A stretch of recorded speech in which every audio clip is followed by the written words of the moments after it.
приеме столкнулась с такими жалобами. Родители девочки 7 лет обратились с жалобами на то, что их ребенок постоянно покашливает. Покашливание это длилось уже 2 года.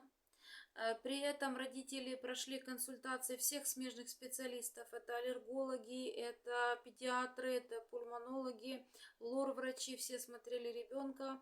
Аллергологи нашли аллергическую реакцию, но все однозначно говорили о том, что не может это давать такого постоянного покашливания. Эффектов от препаратов противоаллергических стабильного эффекта не было. Покашливания продолжались, то сильнее, то слабее. Летом оно почему-то проходило. Выяснилось, что ребенок пошел в 1 класс. До этого были стрессы в саду. И на этом фоне начались вот эти покашливания. Мокроты, слизи не было.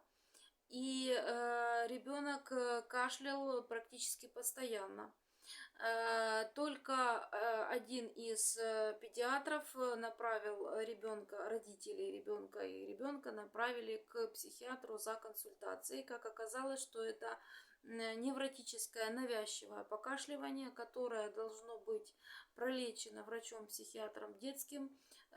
Сначала это применяются препараты противотревожные. Если они не дают эффекта, то предлагается ребенку антидепрессант. Как правило, антидепрессанты, сиозы дают хороший эффект в лечении вот таких вот невротических навязчивых покашливаний.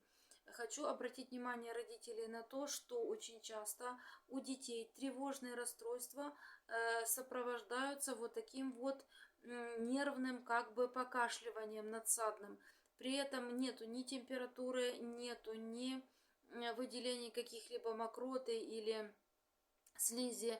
Эти состояния могут проходить, когда у ребенка комфортно психологически. Это могут быть либо каникулы, либо отъезд к другим родственникам, смена обстановки, либо это какая-то вот поездка в отпуск.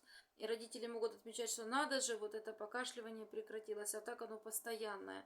Жаль, что ребенок уже пропил большое количество препаратов, прошел большое количество лишних обследований, хотя в таких случаях важно обратиться к детскому врачу-психиатру.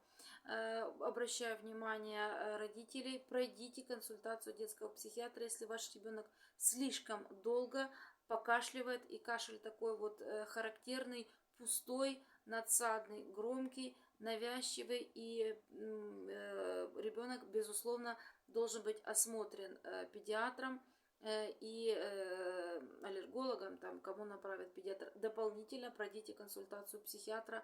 Лечение этого состояния может быть в руках психиатра детского. Всегда рада вам помочь в центре Норма. С вами была Кравцевич Надежда.